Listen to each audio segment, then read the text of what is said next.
নমস্কার প্রিয় শ্রোতা বন্ধুরা। এখন শুনছেন তিয়াশার গল্পের বৈঠক থেকে গল্প পাঠ। তিয়াশার গল্পের বৈঠকের আজকের নিবেদন ফিস ফিস। লিখেছেন প্রচিত গুপ্ত। শুরু করছি আজকের গল্প পাঠ ফিস ফিস। প্রথমবার গা করেননি রতন তরফদার। গা করবার মতন ব্যাপারও ছিল না, সামান্য একটা আওয়াজ, এটাই মাত্র।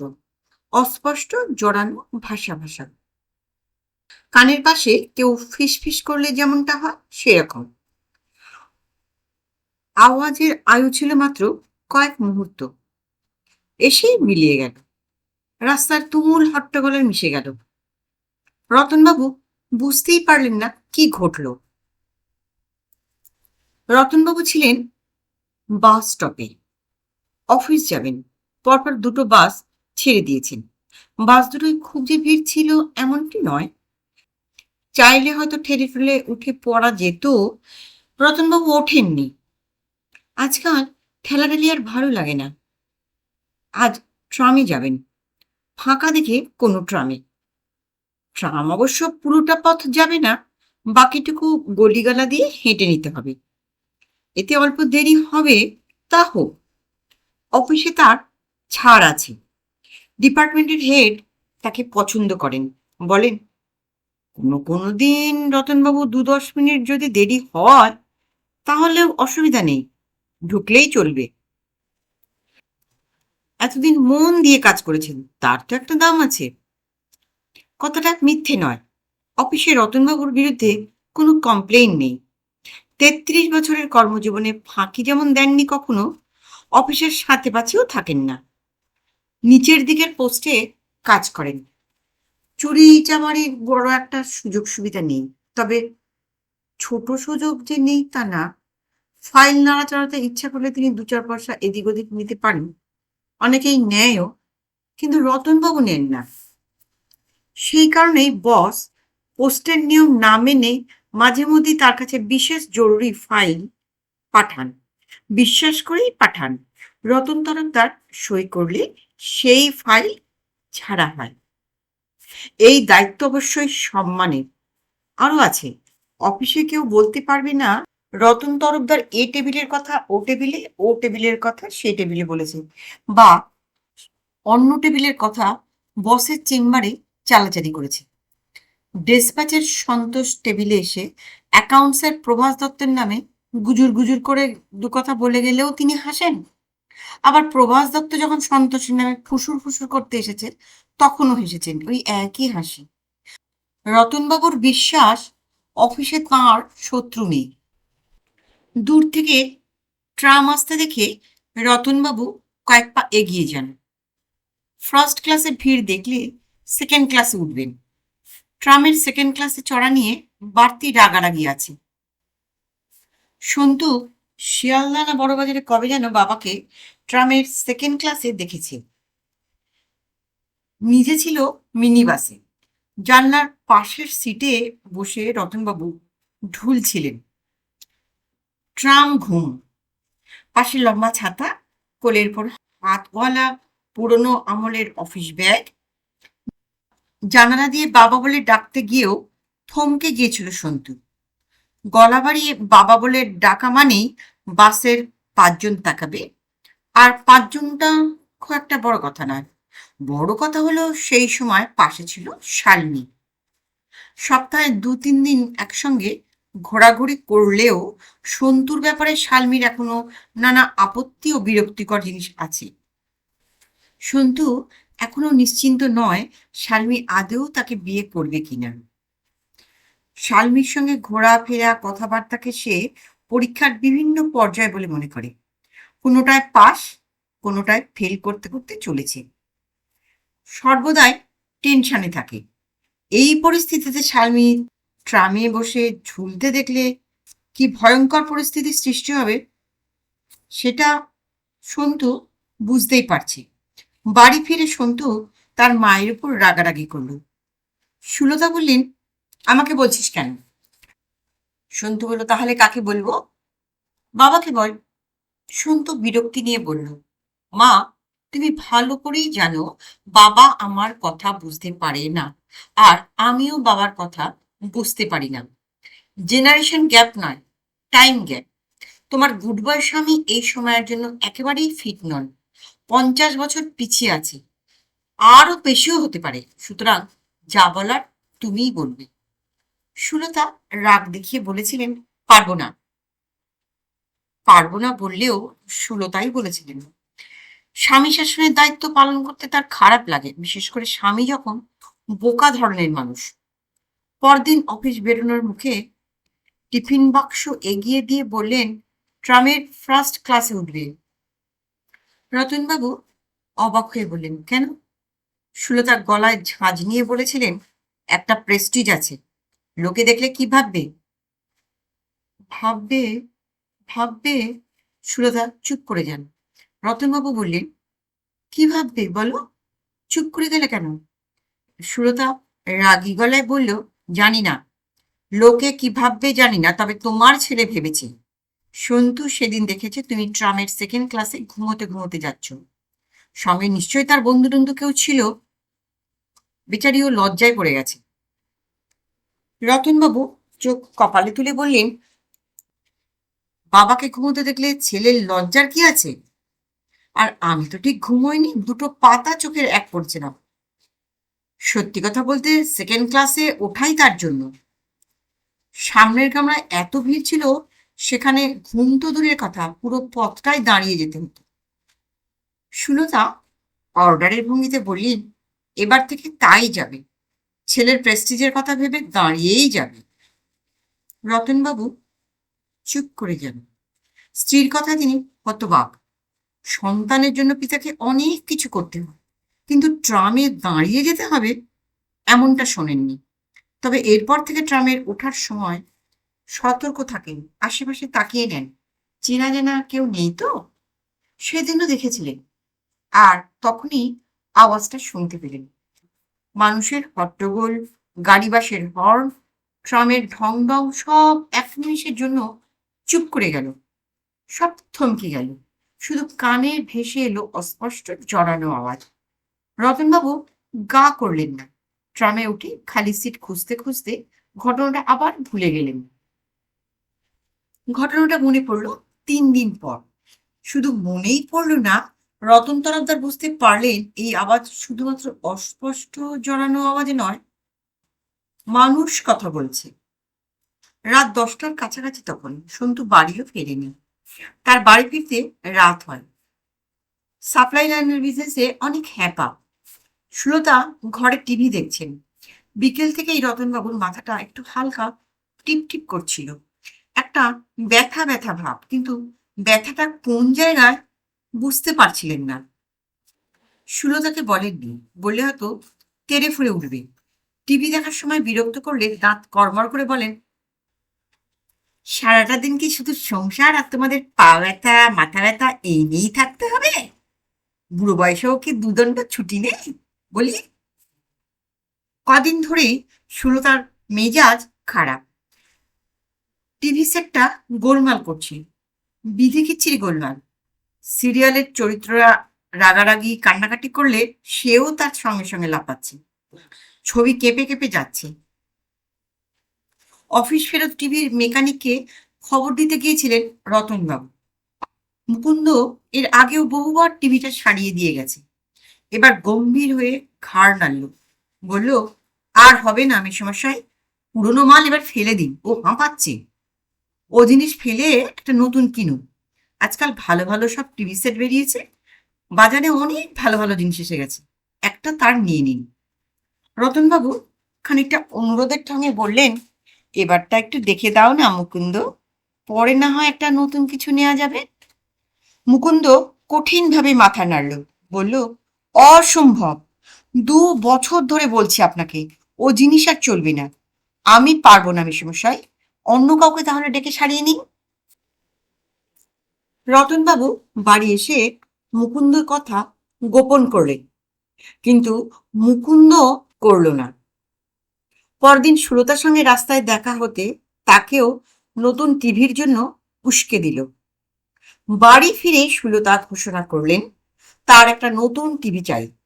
সন্তুর বিজনেস ভালো অবস্থার মধ্যে নেই, ধার দেনায় নিজেই জেরবার, তারপরে যেটুকু 2-4 পয়সা হয় তা সরিয়ে রাখে। সন্তু বুঝেছে শেষ পর্যন্ত যদি সবকিছু ঠিকঠাক ভাবে ঘটে যায়, শালমি কিছুতেই শ্বশুর বাড়ি ঢুকবে না, তখন আলাদা ফ্ল্যাট লাগবে। তার জন্য এখন থেকেই সঞ্চয় চাই, এই কারণেই টাকা সরিয়ে রাখা। মায়ের টিভির কথা শুনে বলল, সমস্যা কি মা? সিরিয়ালের নায়ক নায়িকার ইমোশনের সঙ্গে যদি তোমার টিভিটাও লাফাচাপা করে তো ভালোই। সুলতা ছেলেকে ধমক দিয়ে বললেন, চুপ কর, এত বড় হয়েছিস, মাকে একটা টিভি কিনে দিতে পারিস না? কিসের রোজগার করিস তুই? সন্তু ঠান্ডা ভাবে বলে, অবশ্যই পারতাম। শুধু টিভি কেন, টিভি, গাড়ি, বাড়ি সব পারতাম যদি ব্যবসাটা আমার বাবা বা ঠাকুরদাদার হতো। ফার্স্ট জেনারেশন বিজনেসের যে কি হ্যাপা, তা যে করে সেই টেকটা পায়। তুমি বাবাকেই বলো মা, আজকাল মাসে মাসে কিস্তি দিলে দামি জিনিস ঘরে ঢোকানো যায়, চাপ থাকে না। বাবা যদি রাজি হয় আমি আরো কম দামে ব্যবস্থা করে দেব। শালমির মাস্তুতো না পিস্তুতো ভাইয়ের চাঁদনি চকে টিভি রেডিওর দোকান আছে। সুলতা ভুরু কুচকে বললেন, শালমি? সে কে? সন্তু লজ্জা লজ্জা পেয়ে বলল, আমার বন্ধু, আমার কথা সে ফেলতে পারবে না। সুলতা স্বামীকে বলেছেন, শুধু কথা নয়, 7 দিন সময়ও বেঁধে দিয়েছেন। রতনবাবু হ্যাঁ না কিচ্ছুটি বলেননি।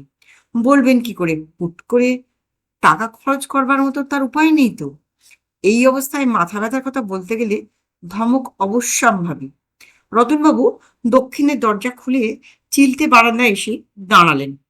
বাড়ির এই পিছনটা একটু অন্ধকার, ঝোপঝাড়, 2-1টা গাছ, বাতাস বইলে সরসর শব্দ হয়।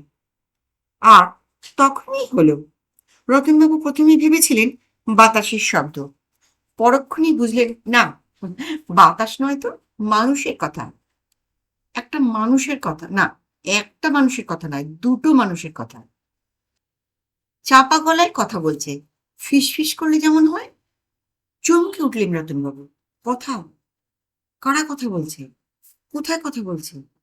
হ্যাঁ, বাড়ির পেছনে, অন্ধকার ঝোপঝাড়ের আড়ালে, পাশের বাড়ির কথা? না, পাশের বাড়ির কথা এখান থেকে শুনবার তো সুযোগ নেই। বাড়ির পাশে ফাঁকা জমি, তবে কি রাস্তায় কেউ কথা বলছে? না, তা কি করে হবে? রাস্তা তো তার উল্টো দিকে। চোট্টন নয় তো? পাঁচিলের ওপাশে বসে নেই তো? 10টা বাজতে না বাজতেই চোর এসে গেল। রতনবাবু গলাটা খাঁকারি দিতে গিয়ে থমকে গেলেন। গলাটা চেনা চেনা লাগছে না? হ্যাঁ, লাগছেই তো। এই গলা তিনি বহু বছর ধরে শুনছেন। সুলতা? অন্যটা? সন্তু? হ্যাঁ, সন্তুই তো। বিস্ফারিত চোখে অন্ধকারের দিকে তাকিয়ে থাকলেন রতন তরফদার। ঝিঝির ডাক, গাছের পাতার সস্বরণে, দূর থেকে ভেসে আসা টিভির গান সব স্তব্ধ হয়ে গেল। কানে শুধু স্ত্রী আর পুত্রের ফিসফিসানি, সেই ফিসফিসানি ছেঁড়া ছেঁড়া। তোর বাবার জন্যই যে আজ সংসারের এই হাল, তুই কি জানিস না সন্তু? তা কি আর জানি না, খুব জানি। বাবা একজন গুড ফর নাথিং মানুষ। গুডই বা বলি কি করে? বলা উচিত ব্যাড ফর এভরিথিং। আমাদের সব কিছু খারাপের জন্য বাবাই দায়ী। ঠিক তাই, একটা অকর্মণ্য মানুষকে নিয়ে গত 32 বছর ধরে ঘর করছি। অকর্মণ্য না হলে চাকরির ওই সামান্য রোজগারটুকু নিয়ে চিরকাল কেউ সন্তুষ্ট থাকে? অকর্মণ্য কেন বলছো মা? বলো অপদার্থ। চারপাশে তাকিয়ে দেখ, যে যেখান থেকে পারছে 2 হাতে লুটছে। আর এই তোর বাবা হাতে টিফিন বক্স, বগলে ছাতা নিয়ে অফিসে গেল আর এলো, গেল আর গেল। তোর বড় মিশু কত করে বলেছিল। কি বলেছিল? কি আবার বলবে? বলেছিল অফিসে ম্যানেজ করে মাসে মাসে 2-1টা করে অর্ডার ধরিয়ে দিলে কমিশন পাবে, 2টো এক্সট্রা রোজগারও হবে। ও কথা শুনে তোর বাবা পালাতে পারলে বাঁচে আর কি। দূর দূর, ট্রামে বাসে ঘুমানো ছাড়া বাবার দ্বারা কিচ্ছু হবে না। আচ্ছা, দেশের জমির ব্যাপারটা শেষ পর্যন্ত কি হলো? কি আর হবে? তোর পিসি সব হাতিয়ে নিয়েছে। অমন একটা বোকা ভাই পেলে কে সুযোগ ছাড়বে? আমি ছাড়তাম? বুড়ো বয়সে বউকে একটা টিভি কিনে দেওয়ার মতো মুরদ নেই। ছ্যা ছ্যা। ইস, অতখানি জমি হাতছাড়া হয়ে গেল। তুমি কিছু বললে না? সত্যি, এরকম লোকের সঙ্গে যে কি করে আছো মা! শালমি হলে কবে তুলকালাম কাণ্ড করতো। শালমি? শালমিটা আবার কে? যাব বাবা, এর মধ্যেই ভুলে গেলে? কাল যে তোমায় বললাম আমার বোন তো। ব্যাস, এই পর্যন্ত। তারপরেই কানের পাশ থেকে মা আর ছেলের ফিসফিসানি উধাও। ফিরে এলো সেই ঝিঝির ডাক, দূর থেকে চলে যাওয়া সাইকেলের বেল, ভিতরের ঘরে চলা টিভির গান। কান মাথা ঝাঁঝা করে উঠল রতন তরফদারের। নিজেকে একটু সামলে নিলেন। নিশ্চয় ভুল শুনেছেন। নিশ্চয় কেন, অবশ্যই ভুল শুনেছেন। বয়সের ভুল। বয়স তো কম হলো না, অবসরের জন্য হাতে গোনার মাত্র কটা মাস। বড় অসুখ বিসুখ না থাকলেও শরীরে ইতিমধ্যে ছোটখাটো ভুলভ্রান্তি তো শুরু হয়েই গিয়েছে।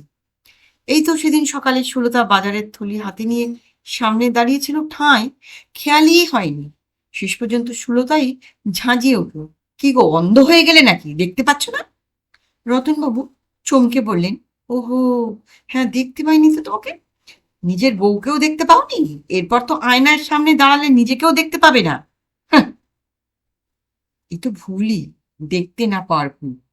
আবার দেখতে পাওয়ারও ভুল ঘটছে। সেদিন অফিসে ফেরার পথে পাউরুটি কিনে স্পষ্ট মনে হলো ব্যাগে ভরলেন। বাড়ি ফিরে অবাক, কোথায় পাউরুটি? আবার ছুটলেন দোকানে। দোকানদার হেসে বলল, এই তো সরিয়ে রেখেছি। ফেলে গিয়েছিলেন। কখনো কখনো শরীরও ভুল ভাবাচ্ছে।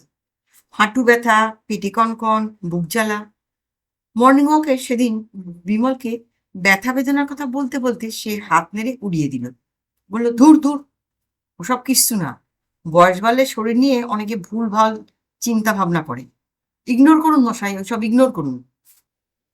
ঠিকই, ভুলই বটে। 100% ভুল। সন্তু তো এখনো বাড়ি ফেরেনি। তার কথা কানে আসবে কি করে? দূর, যত সব হাবি যাবে চিন্তা। সত্যি, বয়স বাড়লে কত সমস্যাই না হয়। আপন মনে মুচকি হেসে রতনবাবু বারান্দা থেকে ঘরে ঢুকলেন। দুদিন আর কিছু ঘটল না। রতন তরফদার নিজের ভুল সম্পর্কে আরো নিশ্চিত হলেন। একবার নিশ্চিত হলেন না, দুবার নিশ্চিত হলেন না, যাকে বলে ডাবল কনফার্মড। সেদিন বাড়ি থেকে টিফিন আনা হয়নি। কাজের মাসি না আসায় সুলতার ঘাড়ে সব কাজ চেপেছে। রাস্তার ধারে টোস্ট আর কলা টিফিন করলেন। টিফিন করে উনি যখন ফিরলেন, তখন কৌশিক, তার ছেলেরই সমবয়সী একটি ছেলে, তাকে ভুরুকুচকে জিজ্ঞাসা করলেন, আপনার কি হয়েছে বলুন রতনদা? কানটা কি একেবারেই গেছে? আমি কতবার করে আপনাকে ডাকলাম। রতনদা ভুরুকুচকে বললেন, কেন, কি হয়েছে ভাই? কৌশিক বলল, কি আবার হবে? অত জোরে তরফদার বলে ডাকলাম, শুনতেই পেলেন না? এত মন দিয়ে টোস্ট আর কলার খাবার কি হলো? রতনবাবু বললেন, না, আমি তো অন্যমনস্ক হয়েছিলাম। আপনার শরীর সুস্থ আছে? হ্যাঁ, সুস্থ আছে, কানে একটু মনে হচ্ছে অসুবিধা হচ্ছে। কৌশিক বলল, কানে কম শুনছেন, সেটা কি সুস্থ থাকা হলো? রতনবাবু মুচকি হেসে ফাইল খুলতে খুলতে বললেন, হলো বই কি, বেশি বয়সে কানে কম শোনাটাই সুস্থতার লক্ষণ। বেশি শুনলে বিরাট বিপদ হয়। কৌশিক ঠোঁট উল্টে বলল, কি যে হেয়ালি করেন দাদা।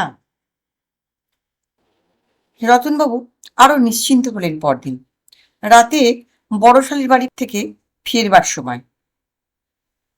ওখানে সুলতা জোর করে পাঠিয়েছিলেন, যাও না, জামাইবাবুর সঙ্গে একটু কথাবার্তা বলে এসো না। রতনবাবু অবাক হয়ে জিজ্ঞাসা করেন, কি বিষয়ে কথা বলবো? সুলতা চোখ বড় করে বলেন, দেখো না গিয়ে, কাল ফোন করে দরকার আছে বলেছিল, অবশ্যই যাবে তুমি। গুরুজন মানুষ অত করে ডাকছেন। স্ত্রীর আদেশ ফেলতে পারেননি রতনবাবু। অফিস থেকে ফেরবার পথে বড়সারির বাড়ি গিয়েছে, আর যেতে গিয়ে কালীতলা স্টপটাই মিস করে গেলেন। কন্ডাক্টর কালীতলা বলে চিৎকার করে কম করেনি, তবু কানে ঢোকেনি রতনবাবু। বাস খানিকটা এগিয়ে যাওয়ার পর ধরপড় করে সিট থেকে উঠে পড়লেন। কন্ডাক্টর বিড়বিড় করে গাল দিল, কালা। রতনবাবু খুশিই হলেন, সত্যিই তিনি কানে কম শুনতে শুরু করেছেন। ফিসফিসানি তার মনের ভুল ছিল, আর কিছুই না। তবে এই খুশি ভাব দুদিনের বেশি টিকল না। 3 দিনের মাথায় আবার তিনি ফিসফিস শুনতে পেলেন পরপর দুবার। সকালে পার্কে দুপাক হেঁটে গিয়ে বাজারে গিয়েছিলেন। আজকাল আর বাজার করতে তার উৎসাহ লাগে না। জিনিসের আগুন দাম, ইচ্ছে মতন যে আনাজপাতি কিনবেন তার উপায় নেই। তবু উভয়ে বসে আনাজ নিচ্ছিলেন, একটা একটা করে ঢেঁড়স তুলছিলেন ঝুড়িতে। বাজারের চেঁচামেচিতে কান তার ঝালাপালা হওয়ার জোগাড়। ওমা, হঠাৎই সব থেমে গেল। কানের দুপাশ যেন শূন্য, ফাঁকা। সেই শূন্যতার মধ্যেই রতনবাবু আবার শুনতে পেলেন সুলতার দিদি আর জামাইবাবু ফিস ফিস করছে। রতনদা কি বলছে? কি আবার বলবে? ইনিয়ে বিনিয়ে একটাই কথা, আমি পারবো না, আমার দ্বারা ওসব হবে না। গাধাটা এমন ভান করছে যেন ওকে ব্যাংক ডাকাতি করতে বলেছে। কাজ তো অতি সামান্য, আমার এক পরিচিত লোকের ফাইলটা ছেড়ে দিতে হবে। শুনে এমন অবস্থা যেন কাপড় চোপড়েই করে ফেলে। হুঁ, তোমার বোন এই ইডিয়েট লোকটাকে কি করে সহ্য করে বলো তো? গাধা কেন বলছো, বলো পাজি। বউকে একটা টিভি পর্যন্ত কিনে দিতে পারে না বুড়ো বয়সে। সুলতা সেদিন দুঃখ করছিল। ঘোর ভাঙলো দোকানদার ঝুড়ি ধরে টান দেবার সময়। লোকটা দাঁত খিচিয়ে বলল, আরে দাদা, এতক্ষণ ঝুড়ি আটকে রাখলে চলবে কি করে? অন্য কাস্টমার নেই? কিনবেন তো এইটুকু মাল, এত টেপাটেপি কিসে? খেতে বসে ভাত নাড়াচাড়া করে উঠে পড়লেন রতন তরফদার। ভালো লাগছে না, অস্বস্তি হচ্ছে। এ কি অসুখ হলো? সুলতাকে বলবেন? বলে কি হবে? হাসবে। হাসবারই তো কথা। বয়সকালে বুকে ব্যথা হলে স্ত্রীর উদ্বেগ হয়, পড়ে পা ভাঙলে আহা আহু করে। বলা নেই কাও নেই, হঠাৎ হঠাৎ অন্যের ফিসফিসানি শুনতে পেলে কি করবে? পাগলই ভাববে। মানুষের তো আর অলৌকিক ক্ষমতা নেই, হয়ও না। হলে হয়তো যেসব কথা জোরে জোরে বলা যায় না, নিচু গলায় আড়ালে বলা হয়, সেগুলো শুনতে পেত। কিন্তু তা তো সম্ভব নয়। পিছনের কথা পিছনেই থেকে যায়, সন্দেহ নেই। নিন্দা, মন্দ, গালি গালাজ ঘটনা সবাই মনের ভিতরে তৈরি হচ্ছে, তারপর কানে এসে বাজছে। কিন্তু সেটাই হবে কেন? স্ত্রী, পুত্র, আত্মীয়, এমনকি বাজারের দোকানদাররা পর্যন্ত তার নামে আড়ালে যেসব কথা বলছে, সেগুলো কি তার মনই বানাচ্ছে? সিনেমা থিয়েটারের সংলাপের মতো এমন সংলাপ তার মন পাচ্ছেই বা কি করে? নিজের নামে এই গালমন্দ নিজেই তৈরি করছে। অস্বস্তি বাড়তে লাগলো রতনবাবুর। অন্যদিন ভাত নাড়াচাড়া করলে সুলতা ভুরু কুচকান। শরীর খারাপ লাগছে কিনা জিজ্ঞাসা করেন। আজ নির্লিপ্ত ভঙ্গিতে বললেন, ভালো না লাগলে খেও না, বয়স হলে কম খাওয়া ভালো। রতন তরফদার কিছু একটা বলতে গিয়ে চুপ করে গেলেন। অফিসে শুকনো মুখ, অন্যমনস্ক ভাব, কাজে ছোটখাটো গোলমাল দেখে রঞ্জন জিজ্ঞাসা করল, কি হয়েছে দাদা, বাড়িতে সমস্যা? রঞ্জন ছেলেটা ভালো, সুন্দর থেকে কয়েক বছরের বড়। কাজে সিনিয়র রতনবাবুকে খুব পছন্দ করেন। রতনবাবু বলল, না না, বলবেই বা কি করে? রতনবাবু বলবো না করেও বলে ফেললেন, পুরোটা না, খানিকটা, যাতে পাগলামি না ভেবে বসে। কদিন হলো কানে একটা সমস্যায় ভুগছি ভাই। এক কাজ করুন, একজন ইএনটির ফোন নাম্বার দিচ্ছি, তুখোর ডাক্তার, আমার বাবাকেও দেখেন, কালই ফোন করে চলে যান। রতনবাবু পরদিন সকাল পর্যন্ত সিদ্ধান্ত নিয়েছিলেন ডাক্তারের কাছে যাবেন না। সিদ্ধান্ত বদলালেন ট্রামের সেকেন্ড ক্লাসে বসে ঝিমুনির সময়। চারপাশ মুছে দিয়ে কানের কাছে যখন ফের ফিসফিসানি শুরু হলো। একজন ছেলে, একজন মেয়ে। ছেলেটা সন্তু, মেয়েটার গলা চিনতে পারলেন না তিনি। একটা রিনরিনে ধরনের আওয়াজ। রিনরিনে গলার মেয়ে বলছে, বিয়ে করব বলছো, বিয়ের পর বউকে রাখবে কোথায়? সন্তু চাপা গলাতেই উত্তেজিত হয়ে বলল, কেন, ফ্ল্যাট কিনবো? ফ্ল্যাট? অত টাকা রোজগার করো নাকি? বিজনেসের তো এই অবস্থা। সন্তু বলল, শালমি, তুমি জানো না আমি লুকিয়ে টাকা জমাচ্ছি, বাবা মা কেউ জানে না। ওই টাকা ফ্ল্যাটের পিছনে এখনই ঢালতে যেও না, হাঁদারাম কোথাকার। ব্যাংকে জমাও, কটা বছর বাড়িতে আগে থাকতে হবে। সন্তু বলল, বাড়িতে তো মোটে দুটো ঘর, তোমার বাবাকে ছাদে একটা ঘর তুলে দিতে বলো। ওরে বাবা, বাবা ছেলের বউয়ের জন্য ঘর করবে? তাহলেই হয়েছে। হুম, একই হাড় কিপটে, তাছাড়া অত টাকা পাবেই বা কোথায়? রিনরিনে গলা ফিসফিসানির মধ্যেই ধমক দিল, টাকা পাবে কোথায় মানে? রিটায়ার করলে প্রভিডেন্ট ফান্ডের গাদাখানেক টাকা পাবে না? আর কদিন পরেই তো রিটায়ারমেন্ট, তুমিই তো বলেছ। সন্তু, বিয়ের আগে আমার সঙ্গে ঘাপলা করতে যেও না, তোমার ফাদারকেও বারণ করে দেবে। আলটিমেটলি যদি তোমার সঙ্গে আমার বিয়ে হয়, আমি কিন্তু কোনো মেনিমুখো ঘাপলা শ্বশুর অ্যালাও করবো না, এই বলে রাখলাম। সন্তু কাতর গলায় বলল, আমার বাবা মেনিমুখো টাইপ ঠিকই, কিন্তু আমি কি ঘাপলা করলাম শালমি? মায়েরই বলছি, আমি কিচ্ছু করিনি। করনি? এখনই তো বাড়ির টাকা পয়সার কথা লুকোচ্ছিলে, আমি ধরে ফেললাম তাই। বাড়ির বউ হলে বাড়ির টাকা পয়সা গয়নাগাটি সব হিসেবেই আমাকে জানতে হবে, সে তোমার বাবার পেনশনই হোক আর মায়ের সোনা গয়নার ব্যাপারই হোক। দেখো সন্তু, আমাকে বিয়ে করা অত সহজ নয়। বাবার টাকা পয়সা আগে ঘরে তুলে তারপর আমাকে বলতে আসবে। অফিসে পৌঁছে রতনবাবু গম্ভীর মুখে রঞ্জনকে বললেন, সেই ডাক্তারের ফোন নাম্বারটা আরেকবার দাও দেখি, কোথায় যে সেদিন রাখলাম, মনে হয় হারিয়ে ফেলেছি। ডাক্তারবাবু কম কথার মানুষ, বললেন, এমনটা হতেই পারে, মনে হচ্ছে মানুষের কথা শুনছেন, আসলে তা কথা নয়। আমরা কানের ভিতর অনেক সময় গুনগুন আওয়াজ পাই, মনে হয় ভোমরা উড়ে বেড়াচ্ছে।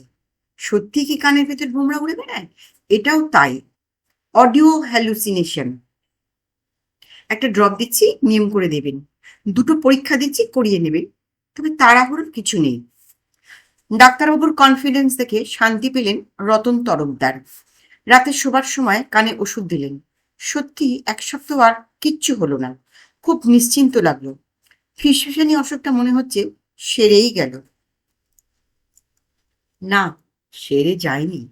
বুধবার মর্নিং ওয়াকের সময় পার্কের দ্বিতীয়বার চক্কর দেবার বেলায় ফিসফিসানি আবার ফিরে এলো ভয়ঙ্কর হাড় হিম করা কথা সব নিয়ে। রতন তরফদারের দুই সহকর্মী কথা বলছে, সন্তোষ আর প্রভাত দত্ত। সন্তোষ বলল, বুড়োটা রাজি হবে? প্রভাত দত্ত বলল, আলবৎ রাজি হবে।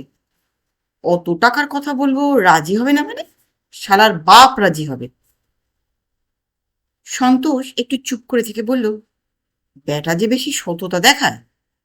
প্রভাত দত্ত বলল, সৎ না ছাই, এক নম্বরের ভীতু। আমরা বোঝাবো, বলবো এই কাজে কোনো রিস্ক নেই, আপনি শুধু সই করে ফাইলটা ছেড়ে দিন। কাজ না হতেই ফাইল ছেড়ে দেওয়ার ঘটনা তো এই অফিসে আর নতুন নয়।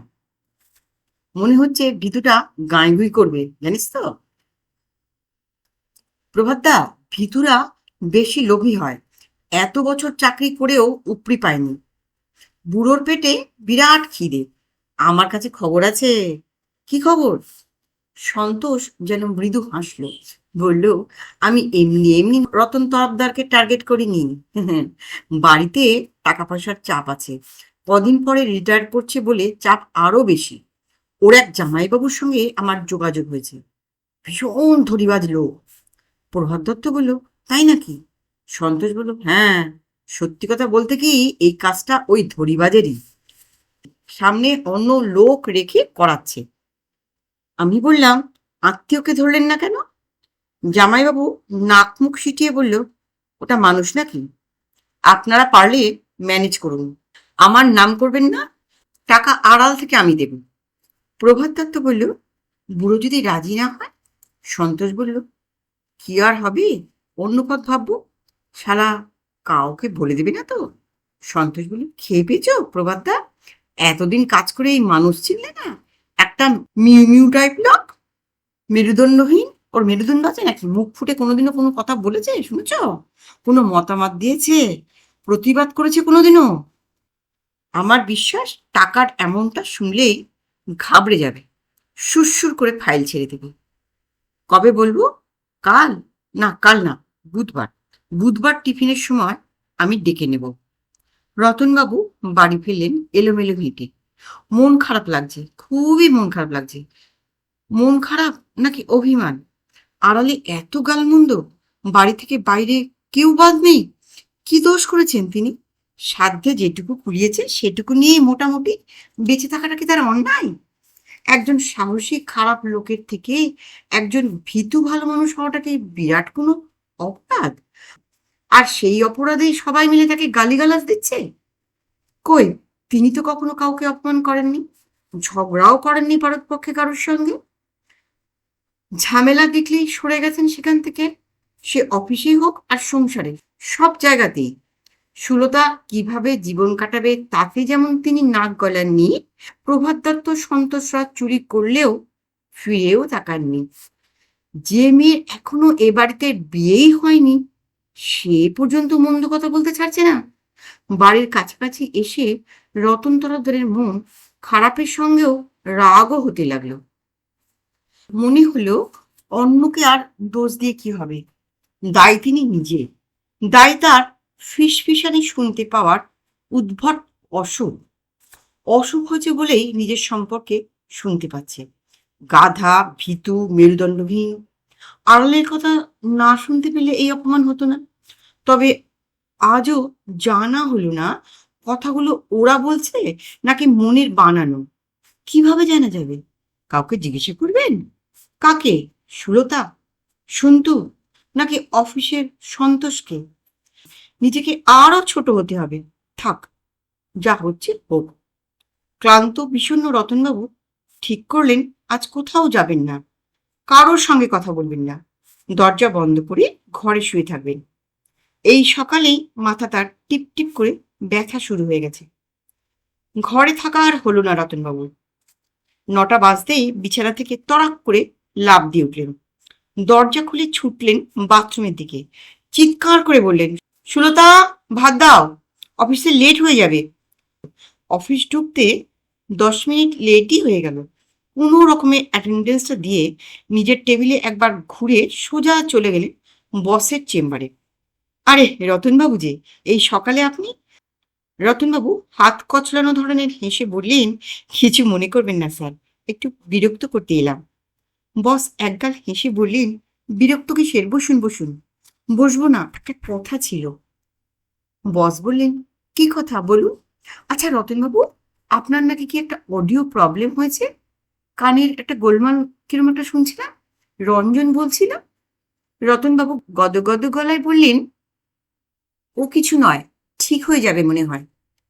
গুড, নিন এবার বলুন তো কি বলতে এসেছেন। রতনবাবু হাতের ফাইলটা এগিয়ে ধরে বুক ছিটিয়ে বললেন, স্যার এই ফাইলটা একটু দেখবেন। ব্রিজ তৈরির কাজ শেষ এখনো হয়নি, তবু ফাইলটা ছেড়ে দেবার একটা ষড়যন্ত্র চলছে। ব্রিজের মতন একটা গুরুত্বপূর্ণ কনস্ট্রাকশন যদি ঠিক মতো না হয় পরে ভয়ঙ্কর অ্যাক্সিডেন্ট হতে পারে। সেটা কি উচিত হবে স্যার? রতন তরফদারের ফিসফিসানি অসুখ সেরে গেছে। আর কখনো তিনি আড়ালের কথা শুনতে পাননি। শেষ ফিসফিসানি শুনেছিলেন সেই বুধবার পার্কে। নমস্কার। গল্পটা কেমন শুনলেন? গল্পটা ভালো লাগলে অনুগ্রহ করে একটা লাইক করতে ভুলবেন না, এবং আমার গল্পের চ্যানেলের নতুন শ্রোতা বন্ধু হলে চ্যানেলটিকে সাবস্ক্রাইব করে বেল আইকনটি অন করে রাখবেন।